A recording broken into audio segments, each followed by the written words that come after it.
esto es un intento, y como todo intento, en general, es fallido. O sea, no pretendo que esto resulte.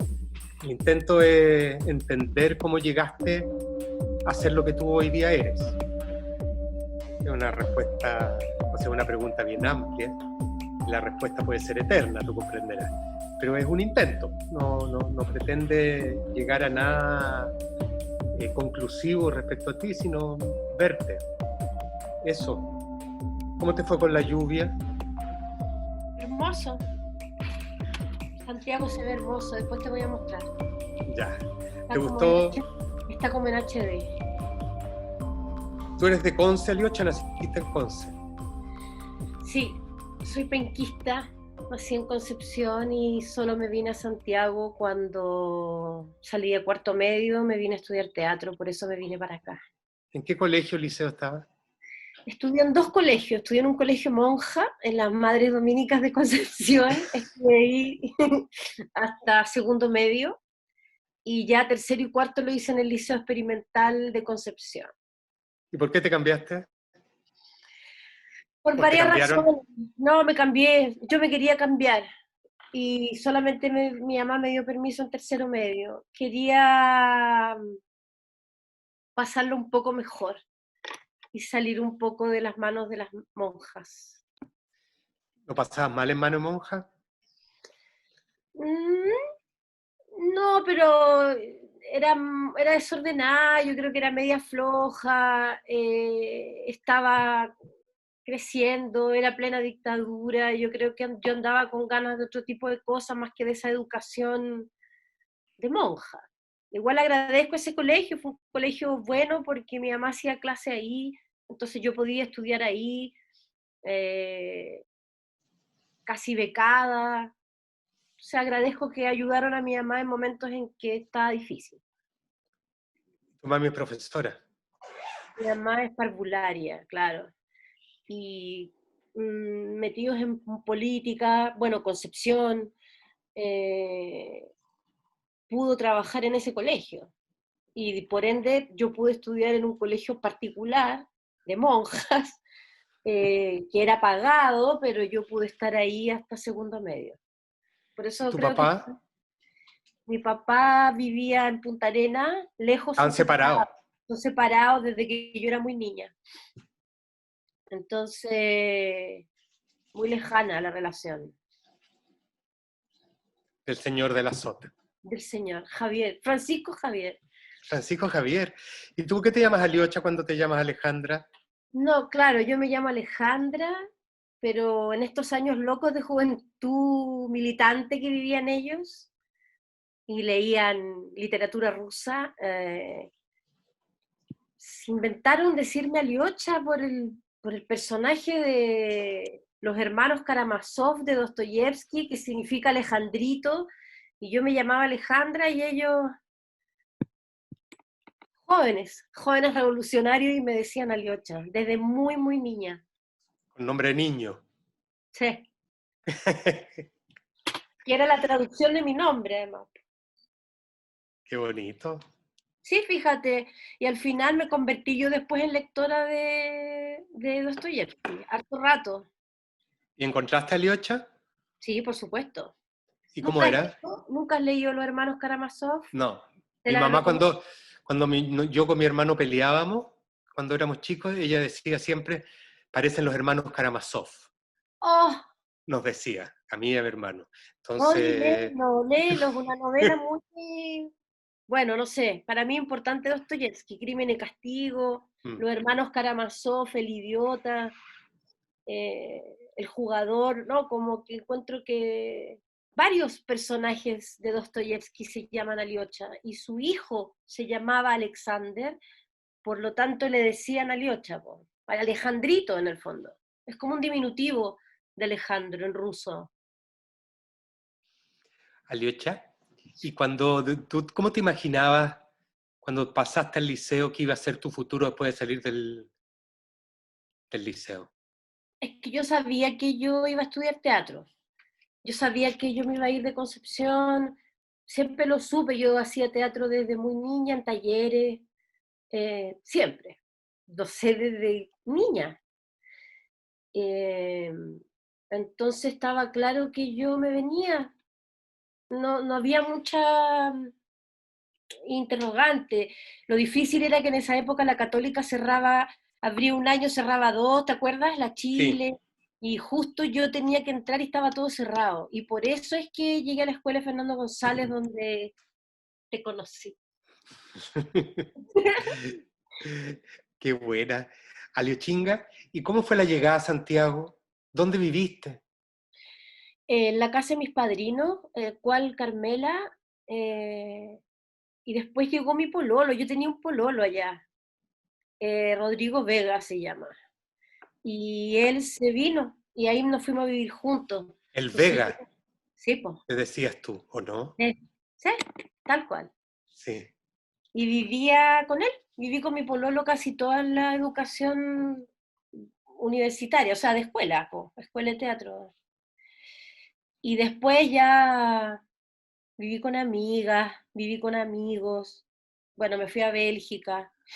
Sí, ya vamos a llegar a Bélgica, ya Ya, vamos a ya, llegar a ya. Bélgica. Esto es como mi vida en el arte, mi vida en Tu el vida en el teatro. arte.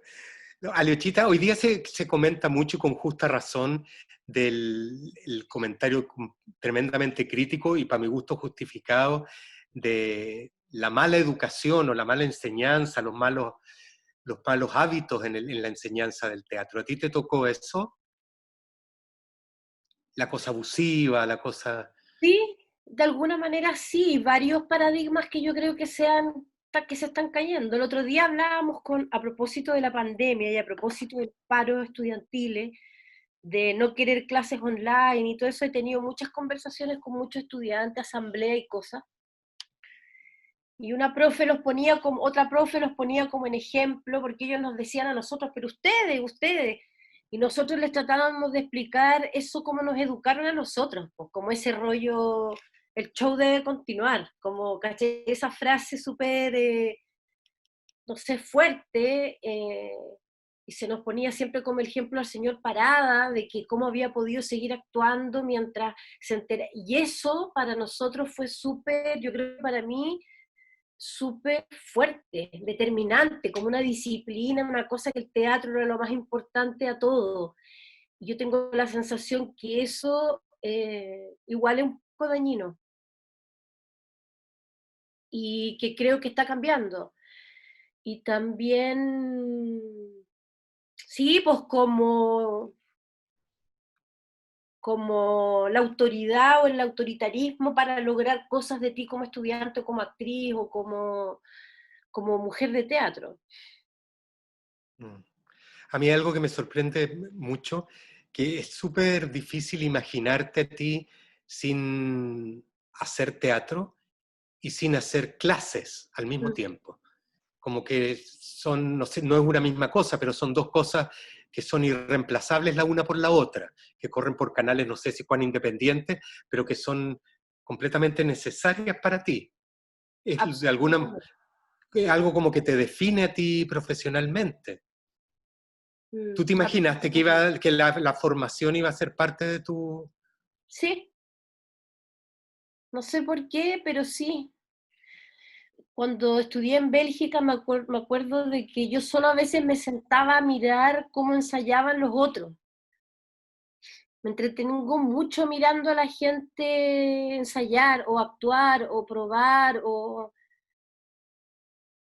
no sé, creo que por eso la sensación tan de vacío de hoy, de la pandemia, porque es como que todo lo que me gusta hacer no lo puedo hacer. Pero bueno, así están las cosas. Pero sí, sí, para mí las clases es algo muy fundamental. No solamente económico, digo, ¿no? Mm. Sino como de ejercicio mental, de, de lo feliz que soy y de cómo me olvido de todo cuando estoy con los estudiantes y las estudiantes. Siento que como pienso también quizás.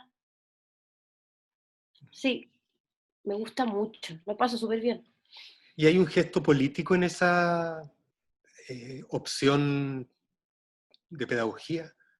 Es que yo creo que se puede convertir en un relato político que yo puedo hacer, pero en el origen yo creo que es súper eh, espontáneo, intuitivo, eh, me gusta, lo paso bien, me llevo bien con los cabros, con las cabras.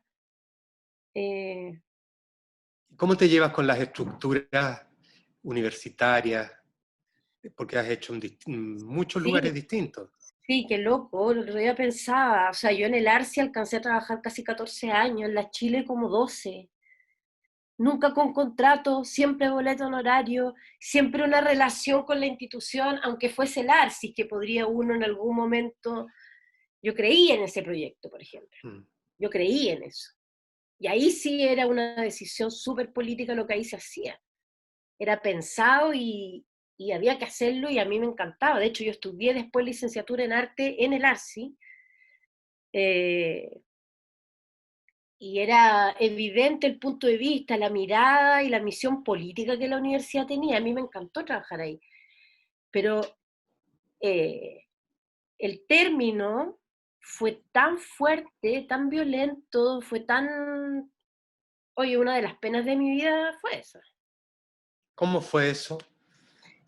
Fue bien terrible, porque además yo fui de las profes que yo estaba haciendo un egreso, así que me quedé hasta el final, final, cuando ya no habían secretarias, no habían oficinas, no había nada, estaba el teatro abierto y íbamos a ensayar sin nada. No había director de escuela, no había rector de universidad, no había nada, pues era la debacle total.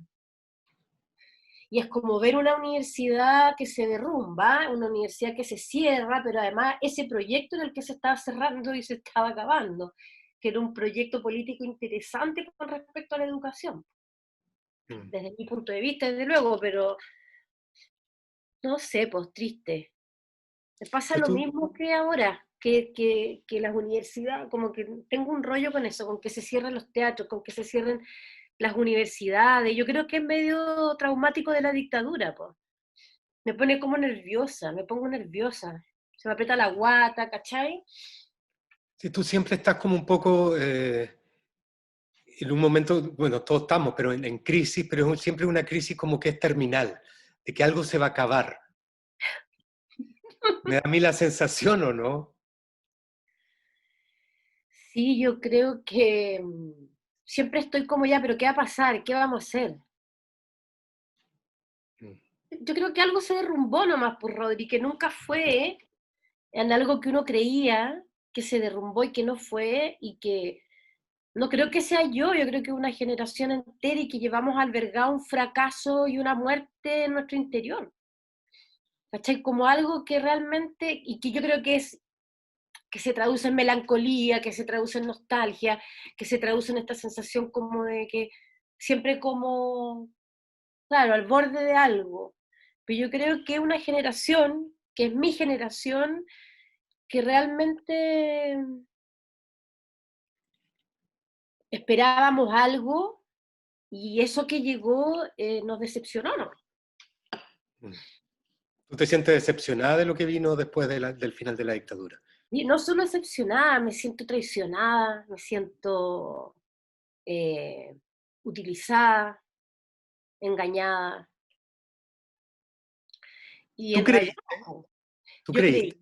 sí, yo creí. O sea, no creí que porque ganara el no, eh, todo iba a cambiar radicalmente, era obvio que el sistema económico ya está implantado, pero yo creí que en la justicia, en la no impunidad, en el juicio y castigo, esos pactos cívico-militares y pactos de silencio, creo que todavía está ahí, que todavía eso está ahí y eso en algún momento, como que eso es lo que creo que fue más brutal.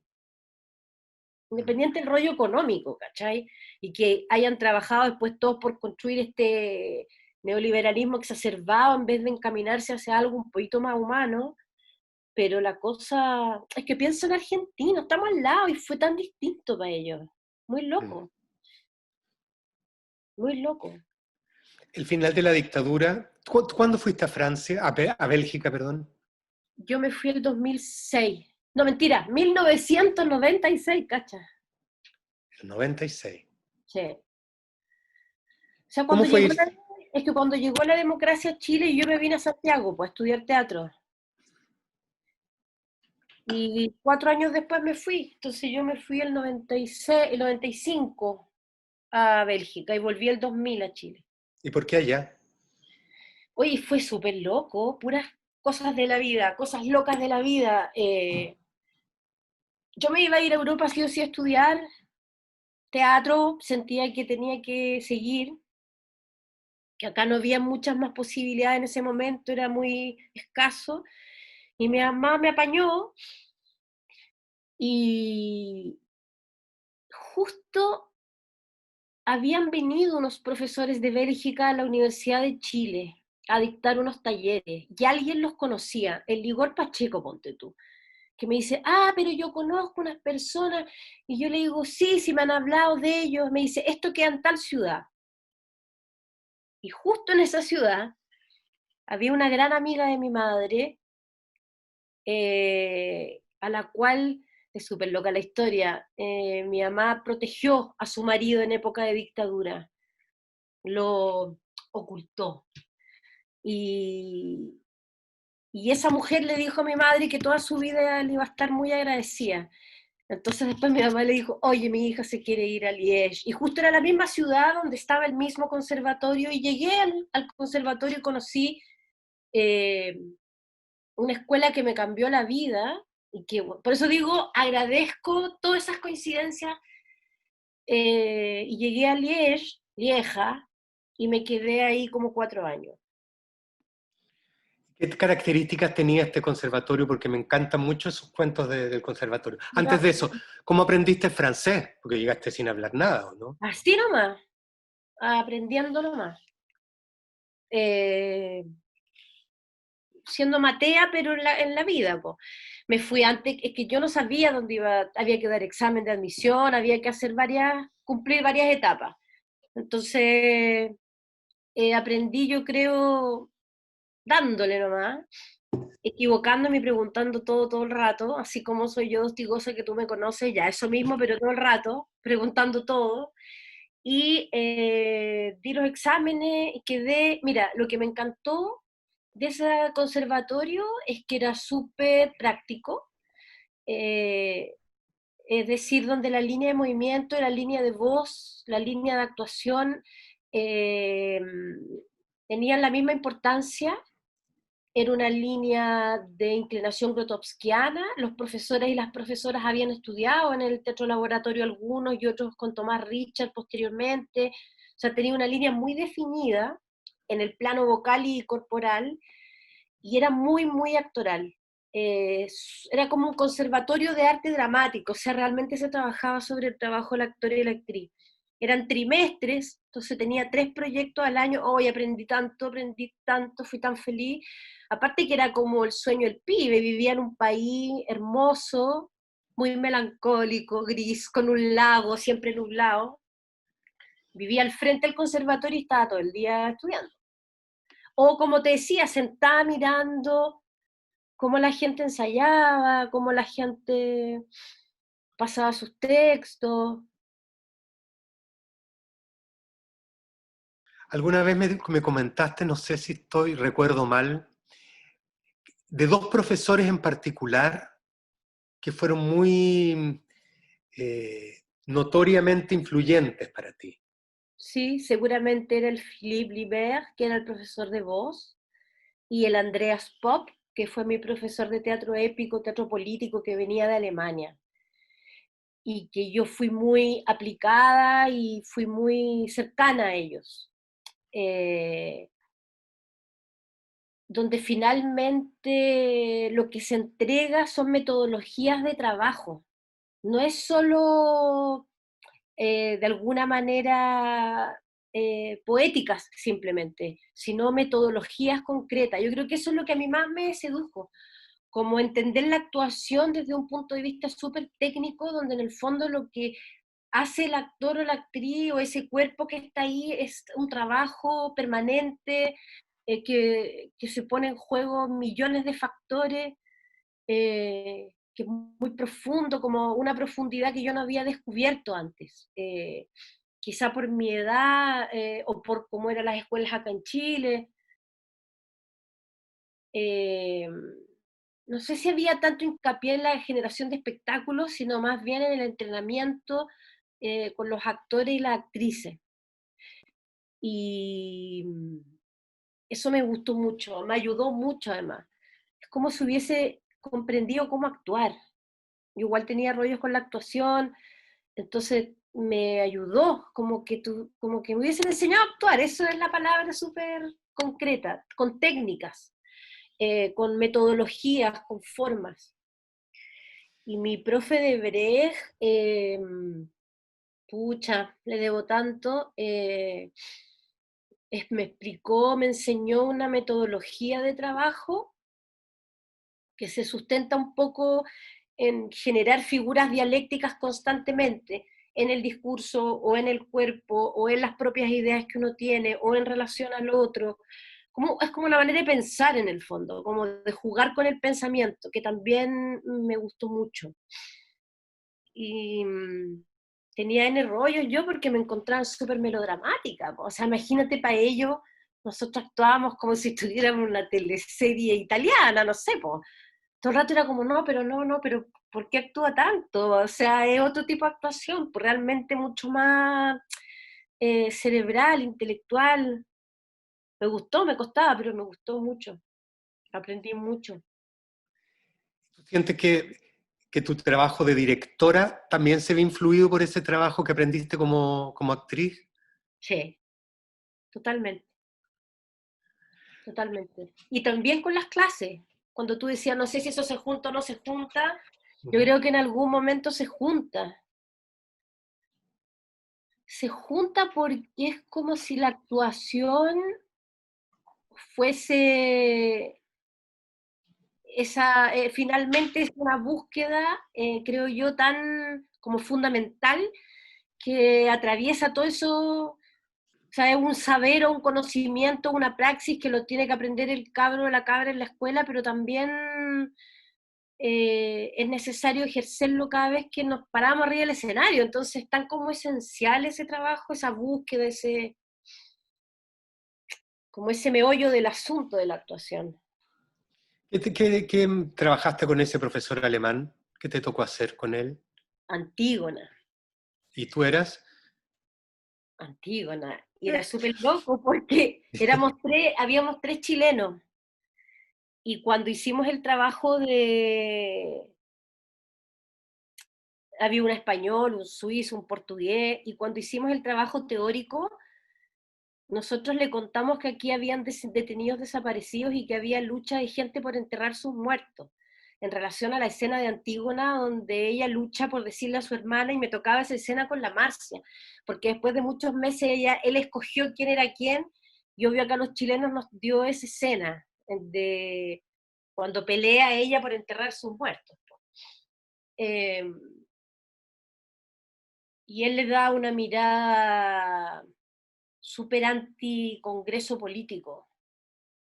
El coro era el Congreso. Era bien complejo políticamente lo que planteaba él. Ahora, esa complejidad política yo la reconozco en tus trabajos.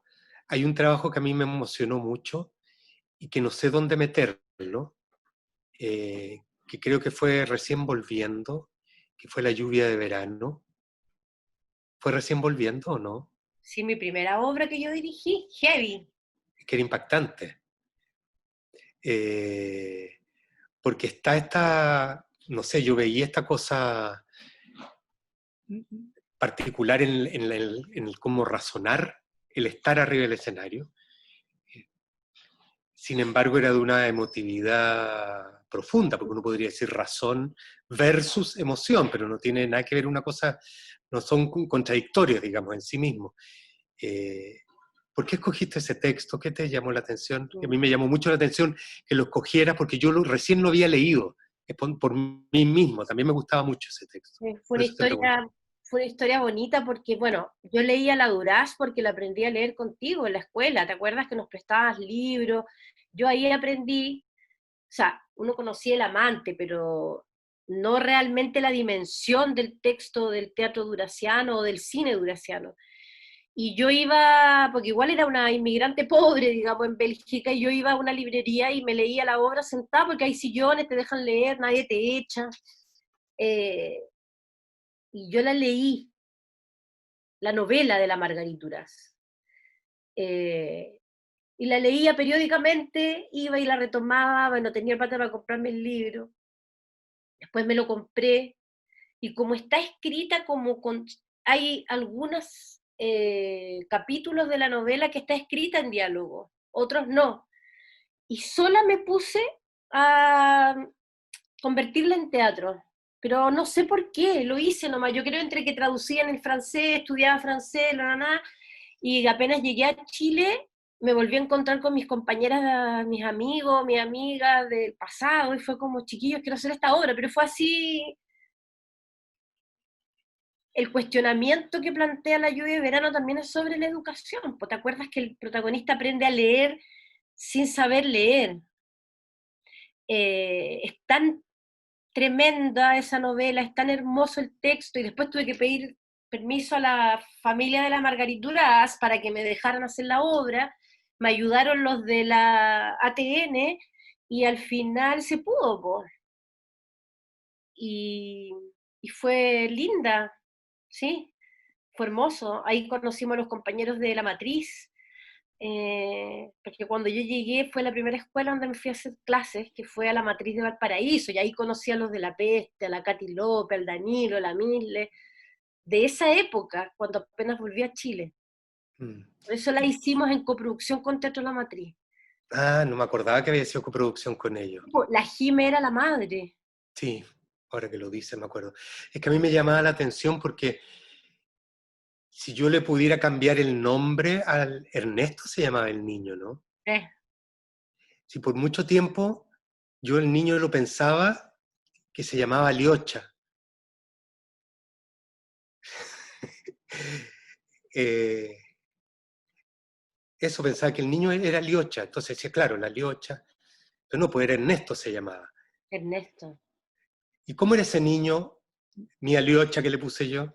Ah, tu Aliocha sabía leer sin saber leer, y se encuentra botada la Biblia y solo la toca y la lee. Pero lo más hermoso es lo que él descubre, que es como el cuento de David. Y la síntesis es que, no sé, ahora lo que recuerdo como gran síntesis de alguna manera era eh, que en realidad lo único que importa es como escuchar pasar el viento, porque todos los otros no es más que vanidad de vanidades.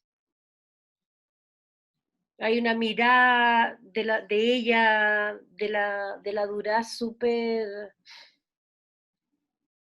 no quiero decir un sinsentido porque no es eso, pero sí eh, la gran frase era esa, todo eh, es vanidad de vanidades. Mm.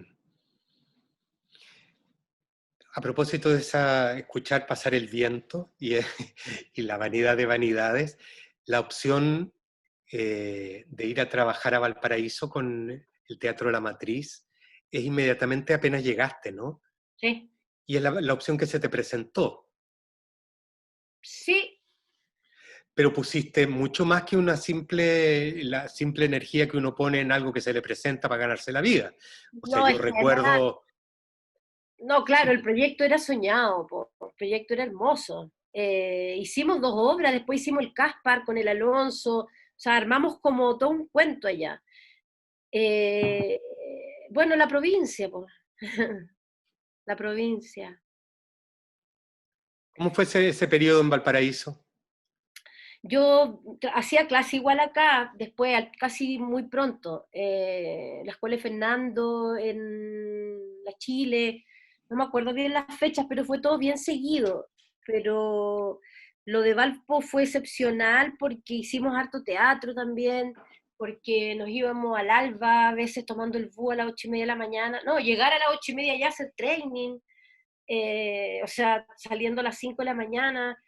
eh, y uno siente que ahí es cuando te das cuenta que en los territorios está todo, po, como pequeños territorios, pequeños lugares. Y claro, no resistió, porque Pero después se fue, duró. duró, ¿sí? Yo creo que duró por lo menos 2 generaciones importantes, po, que hasta el día de hoy es en teatro en Valparaíso. Antes que la matriz se fuera al Arcis, porque después te acuerdas que el Arcis de Sí. Valpo la tomó. Sí, De hecho, la Katy López, nuestra Katy López, sí. va a conversar también en este mismo contexto, es otra Ay, de bueno, las... ahí se va a acordar de los ensayos, yo creo. Sí. Porque nosotros íbamos, pero a veces también les tocaba venir a ellos acá a ensayar. Eso fue cuando hicimos el Caspar. Estamos hablando, Rodri, del año hace como 17 años atrás. A mí lo que me llama la atención que hay una cosa como contigo, ¿ah? Sí, es una sensación mía, súper inaugural, que tú provocas un cambio que nos afecta, que los afecta a todos los jóvenes y nos afecta a los más viejos también. ¿Me entiendes? Hay personas que provocan cambios en la historia. Estamos hablando de la historia del teatro en este país. Y no solamente porque sea un aporte en lo formativo, sino que hay un antes y después de que esta persona aparece o que se cruza en la vida de todos nosotros. Y yo tengo esa sensación contigo, con Oh, el, no, de verdad, como, no sé, el otro día hablaba con la Di Girolamo y desde los trainings que tú traes y que hoy día todos hacen, y hay algo súper inaugural, como que esta profesión permanentemente se está reinaugurando, no olvidando lo de atrás, pero aparecen cosas que reacomodan todo, y yo tengo la sensación que tú eres una muy importante que reacomoda, y no reacomoda solamente a los jóvenes, nos reacomoda a los que nosotros, que éramos los mayores, encuentro yo. ¿Qué sientes respecto a eso? hoy no sé, no sé. Quizá toda esa transformación o todo ese rollo que recibí en Bélgica quise eh, comunicarlo. No lo sé, no soy muy consciente de lo que tú me dices. No Mm. cacho, no sé. Recuerdo un examen yo en la Universidad de Chile, en la Santa Juana. Sí, con esa generación, ¿Quién estaba? El Tito Morales. La Mano Infante, José Palma, Bárbara Rod- Vera, Francisco Medina, no, si ese era Ignacio Churra, alto impacto ese, Daniel Otaegui, la Caro Pinto, el Eduardo, el Rodrigo, ¿Soarzo? sí, pues. Bueno, ese en mi recuerdo, aparte de haber, yo creo que era comisión en ese examen, creo, no estoy seguro, pero lo vi, eh, es de esas obras que uno siente que algo inauguran o que algo entierran para inaugurar una cosa nueva, que después de eso no se puede hacer lo que uno estaba haciendo. Y hay varios hitos en tus trabajos que yo siento que tienen eso. Ahora, hoy día, si a mí me preguntaran, y no es la idea que yo hable tanto, pero eh, a mí me llama la atención y no logro comprender, porque tú tienes tu compañía que tiene un público, ¿no? Que está hecho con el teatro de la mala clase, que no sé cómo llamarlo, teatro para estudiantes, para gente joven, Para no sé, adolescentes decimos nosotros. para adolescentes, ¿ya? En que Estudiantes, una parte importante es la discusión post-función. O sea, tú adoras lo que todo el mundo odia, odia. que es, que es hacer teatro con estudiantes en la sala, y tú te mandas, o sea, obras con muchos estudiantes en la sala, y después quedarse a conversar con esos estudiantes. Eso es muy notable. Sin embargo, y paralelamente a eso, tú haces obras que tienen que ver con proyectos súper personales tuyos, creo. No sé la última, pero Trovarsi, por ejemplo. Yo digo, ¿dónde está, dónde calza en tu organización de tu biografía, ¿dónde calza Trovarsi, por ejemplo, al lado de esto otro? Mm. ¿Cómo conviven estas dos cosas? ¿Hay algo que te guste más que la otra? ¿Una le quita espacio a la otra? ¿Te gustaría hacer las dos al mismo tiempo? Sí, me gusta hacer todo, me gusta hacer todo. Y trobar si es Pirandello, pues, o sea, imagínate la interrogante, la puesta en abismo, las preguntas sobre el ser, sobre la existencia. O sea, igual hay un mundo ahí, imagínate, esa idea era de la Chicotti, además era la historia de una actriz, lo teníamos el texto en italiano, pero desde que me dijo quiero que leas esto, lo buscamos en español, y claro, las preguntas de Pirandello eran tremendas, pues. Y yo creo que simplemente eso, como el lugar donde te pone la obra que te toca, que te pasan, o como con Hilda Peña, por una muestra de dramaturgia donde uno nunca está ahí para un proyecto personal, uno está ahí para contribuir a la muestra nacional de dramaturgia, digamos que es un proyecto más global, público, gratuito, entonces, pero claro, apenas me leí la obra, eh, es como que plantea ciertas cosas que no pueden quedarnos dichas, no sé, no se pueden pasar por alto, Mm. algo así yo creo. Pero lo de la mala clase está ahí, porque yo creo que a todos los que estamos ahí nos pasa lo mismo, todos y todas las que están ahí hacemos otras obras, otros teatros, otras, pero lo que vivimos ahí es tan vertiginoso, tan adrenalínico, y a veces vivimos situaciones que yo creo que nos hacen creer en que es súper importante.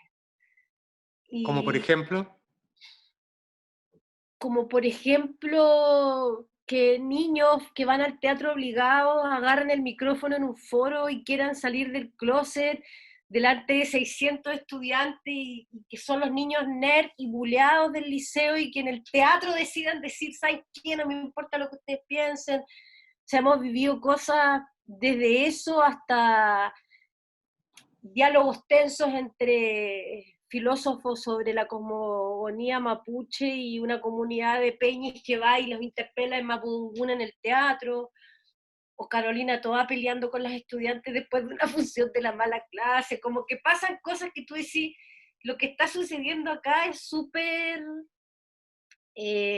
removedor, pues súper, no se permanece como inamovible después de esas funciones. Siempre nos pasa lo mismo, de hecho siento que salimos todos como con el corazón así acelerado, y a veces son difíciles, a veces son aguerridas, po, pero pasan cosas, eso es lo que es bueno, pasan cosas. ¿y lloras tú en esas funciones? Me pasa de todo, pues me pongo histérica, sí, pues me preocupo, lloro, no quiero que nadie meta ruido, me pasa de todo. Me preocupo por los chiquillos, los profesores, además que no son solo estudiantes, son como comunidades educativas enteras, pues a veces está el colegio entero. Entonces lo que pasa ahí no es solamente la obra, pues la obra, el contenido y el mundo que ellos tienen en su comunidad. Me acabo de acordar algo que me contó el Jaime a propósito de una función del Dylan, yo creo que fue en el Sename, con niñas, parece que era. Uf. Que, que había una niña que no parecía de ahí. ¿Cómo fue eso? Que me Es llamó que tanto la atención. sí, es que salimos todos impactados porque era una función, teníamos dos funciones del Sename, los separaban por género, parece, y en esta estaban las niñas del Sename, y después conversamos con ellas, y, y ella hizo un análisis muy profundo acerca del tipo de teatro que nosotros estábamos haciendo. Una niña interna. Sí, una niña del Sename. Pero la chica nos llamó a todos la atención, yo creo que porque usaba unos frenillos, se veía distinta, y porque su capacidad de análisis nos sorprendió, o sea, era muy profunda que cualquier otra niña de su edad, digamos, no solamente por estar en el Sename. Y acerca de hacer teatro sobre la contingencia, de eso habló ella. y de cómo el teatro no solamente debía reproducir hechos históricos, sino que hablar de la contingencia. Es que me acuerdo lo que habló, porque yo dije, oye, la niña que, no sé, me sorprendió. Y después la Mónica Ríos descubrió que era la chica que había sido atrapada porque los estaban acusando a ella y a un compañero de haber prendido fuego a una de las cosas durante la revuelta, estallido social de octubre. Entonces, efectivamente, la niña estaba de paso en el Sename y era una de estas chicas, eh, pero no se sabe si era o no era, parece que las habían acusado falsamente. Sí. Tú, a ti la crisis es como un lugar, no sé si cómodo, pero es un lugar donde tú te mueves habitualmente. Yo te he visto en las calles, o sea, te he visto interpelar a los carabineros, gritarles ¿hasta cuándo? Te lo he visto más de una vez. ¿Qué te pasó a ti en este octubre? Ay, pensé que había nacido para ese momento, así claramente. Como que en un momento, todo eso que te decía que se había perdido, que esa traición, dije como, oh, esto era, como para esto tenía que estar yo acá. Aparte me pasa algo como con la vida, con la cotidianidad, que es tan a mi antojo, soy tan libre en ese sentido, que sentía que todas las decisiones que había tomado en mi vida eran para que yo pudiera estar y ser parte y poder trabajar en ese momento, ser parte de eso y ser parte de verdad, digamos. Entonces, sentía que sí, en un momento como que dije, oh, esto era, para eso estaba yo acá. Y de hecho todavía pienso en eso. Solo espero que se acabe la pandemia para poder salir a la calle. ¿Se va a A eso. retomar? Yo creo que sí. Yo creo que sí. Y de hecho creo que no se ha detenido tampoco en las poblaciones. O sea, ayer leí que un caballero le había llegado una lacrimógena en la cabeza y que estaba, creo que en Villa Francia. Es que la pandemia también ha hecho lo suyo, ha develado todo este sistema, pues, o sea, ha develado como lo mal que está todo. Súper heavy. Escucho N radio, escucho N noticias. Y ya, o sea, claro, está la crisis sanitaria, pero en verdad la crisis igual también es social y la crisis política además, que no hay representatividad, que hay elecciones ahora en octubre, como que hay varias cosas pasando al mismo tiempo, no solamente la pandemia. Por eso creo que sí, que algo va a pasar. Mm. ¿Tú? Yo también creo lo mismo que tú, que no se... Incluso tengo la sensación que puede potenciarse. O Sí. sea, Ser tomar peor, más un, sí, violento. tomar una energía más violenta. Y Aliocha, porque, no sé, para mí sigue siendo súper marcador esa primera obra tuya, que de verdad, claro, uno dice, con esto partí, pero es la obra que te inaugura de alguna manera, con ese personaje Aliocha, chico, con ese Ernesto Aliocha. No sé por qué siempre tuve la confusión con el nombre. Eh, Sería porque tú lo dirigiste, porque te veo callada, inteligente, aprendiendo de los libros, no sé, no sé. Pero en Duraz, según yo tengo el recuerdo, una de las cosas políticas de ella es que ella habla de lo político a partir de lo súper particular, de la vida súper mínima, de la familia de este niño. Sí. Y eso sí cobra potencia, ¿no? Eh, Me acordé, justo hoy día, Rodri, tú te debes acordar, creo que está en la vida material, pero yo no tengo la vida material acá, pero que es una historia de una mujer en Francia que le cortan el agua, parece, o la luz, y que hay toda una discusión entre el tipo que le va a cortar la luz, es que me acordé por la pelea hoy día de que si se le va a cobrar a la gente o no el corte de suministro en pandemia, y ahí me acordé y dije, hoy la Duraz era una señora muy pobre que le iban a cortar la luz, como que habla de la existencia, pero a partir de eso mismo que estáis diciendo tú, como una señora muy pobre que no pagaba la luz y va el tipo a cortársela, ¿cachai? será lo PC que hay de ella, pues igual la señora le ponía color. Mm. Claro, pero sí, toda la razón.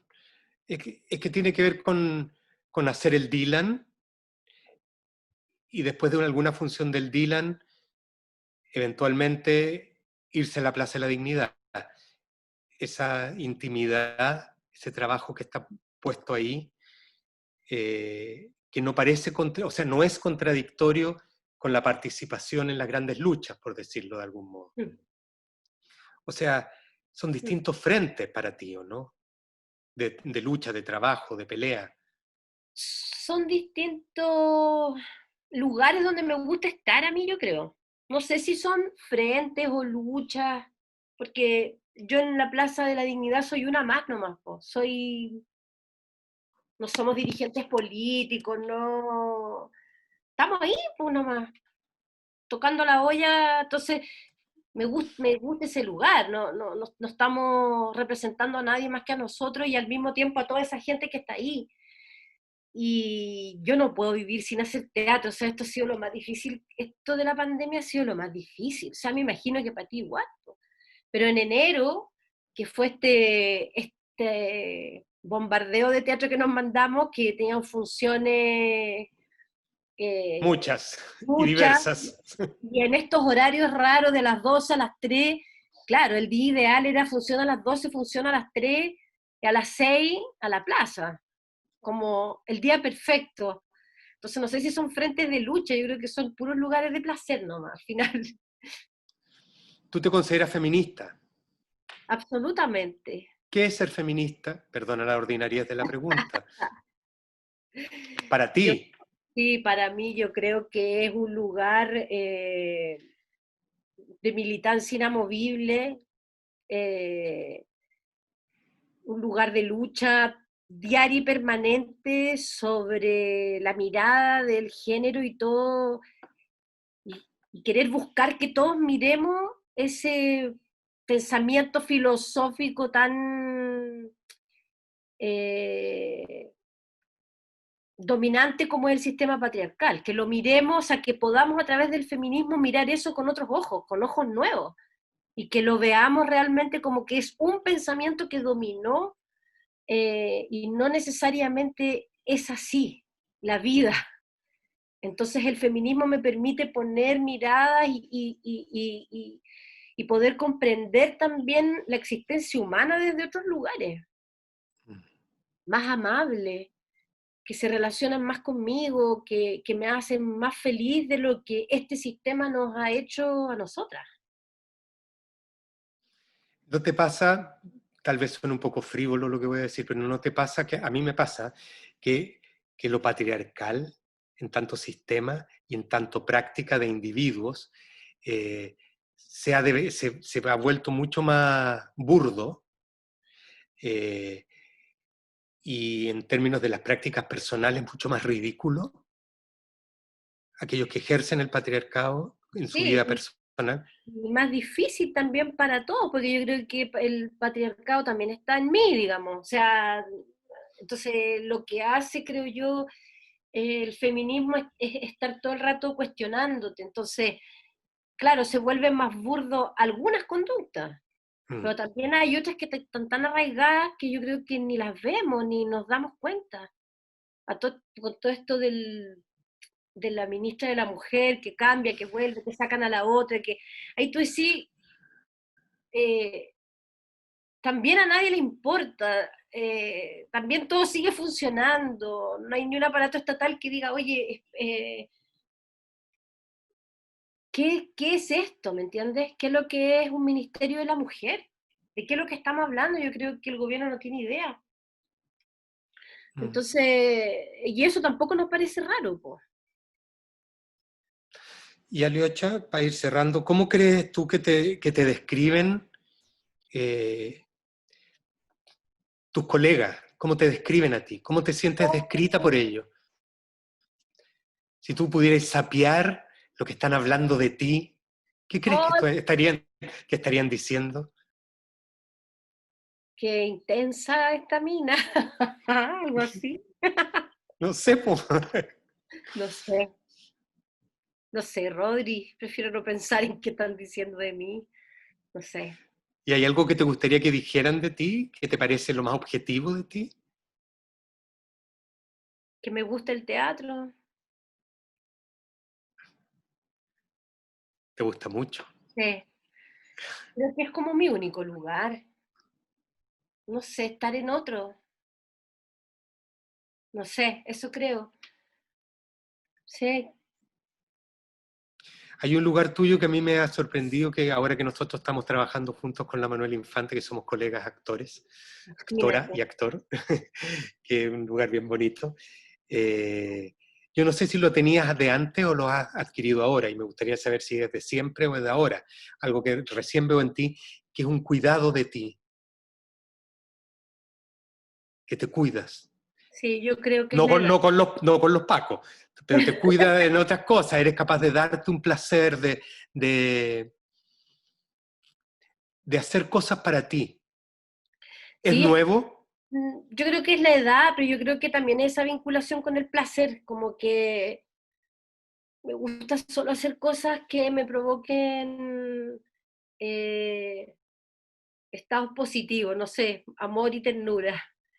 Eh, Creo que es importante, pero eso debe ser la edad, ¿eh? Que también es decir, como no voy a estar en ese lugar, no voy a trabajar ahí, no quiero esta conversación, prefiero, y sí, pues cuidarnos y querernos. Oye, Ahora, si mi conserje me dice la regalona, imagínate. ahora es súper paradojal porque tú te das cuenta que apelas al amor y la ternura, que es lo que uno apela de niño, y ahora le echas la culpa a la edad para volver a tener aquello que es propio de los cabros chicos, amor y ternura. Qué loco, po. Mira, capaz que de verdad nos hayan quitado eso y que al final lo que nos hayan quitado haya sido el amor y la ternura, po. Mm. Si es que algo nos quitaron, po. Si es como que te digan, tú vas a tener esto, mira, va a venir esto, va a venir esto. Y nunca llegó, po. Seguro se vincula con eso. Pero qué bonito que me digas que ves eso en mí, que me cuido. Que Sí, po. lo agradezco.